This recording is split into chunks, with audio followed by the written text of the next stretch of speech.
Aujourd'hui, on plonge dans une autre fable incontournable de Jean de La Fontaine. La cigale et la fourmi.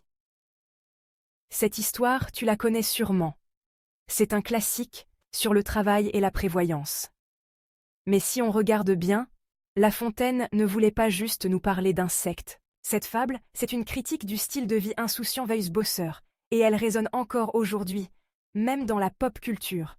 On va voir comment cette fable se reflète dans nos mangas, films et jeux vidéo préférés. Alors, prêt pour un voyage entre la fable classique et la pop culture moderne? C'est parti! Alors, voyons de plus près les deux personnages de cette fable. D'un côté, on a la cigale, insouciante et pleine de vie. Elle passe son été à chanter, danser, bref, à profiter à fond. Mais quand l'hiver arrive, elle n'a plus rien et se retrouve dans la galère. De l'autre, on a la fourmi qui, elle, n'a pas chômé tout l'été. Elle a tout prévu pour affronter les mois froids, sans souci. Quand la cigale débarque chez elle pour lui demander un coup de main, la fourmi la renvoie sans pitié. « Tu as chanté tout l'été? Eh bien danse maintenant !» Et là, La Fontaine te balance la morale.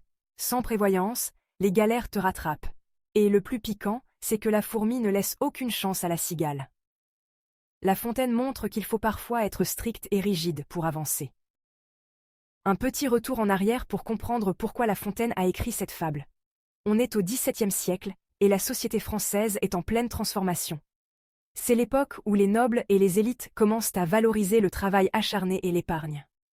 La Fontaine, lui, veut te faire comprendre que réussir, ça demande de la discipline, pas juste de la chance. Dans l'Antiquité, la cigale était vue comme un symbole d'inspiration et de créativité. Mais La Fontaine a inversé le rôle pour te faire réfléchir. Ici, la cigale devient un symbole de fainéantise, de manque de prévoyance. Ce renversement de valeurs, c'était un moyen pour lui de critiquer les comportements sans froisser l'aristocratie, qui ne voulait rien entendre. Bon, maintenant qu'on a vu le contexte historique, passons à la pop culture. Cette idée de bosser dur et de prévoir, tu la retrouves dans plein d'œuvres modernes. Prenons Naruto, par exemple. Le héros passe son temps à s'entraîner, à se préparer pour devenir le plus fort et à planifier ses combats.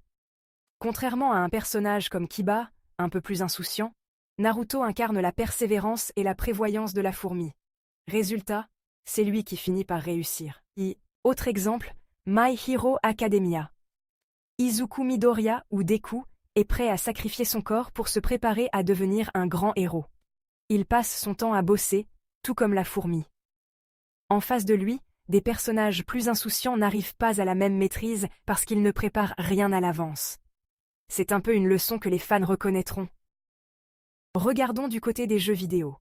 Dans Animal Crossing, certains joueurs sont en mode cigale. Ils passent leur temps à décorer, à s'amuser, et ils n'ont jamais assez de clochettes ou d'objets rares pour avancer rapidement dans le jeu.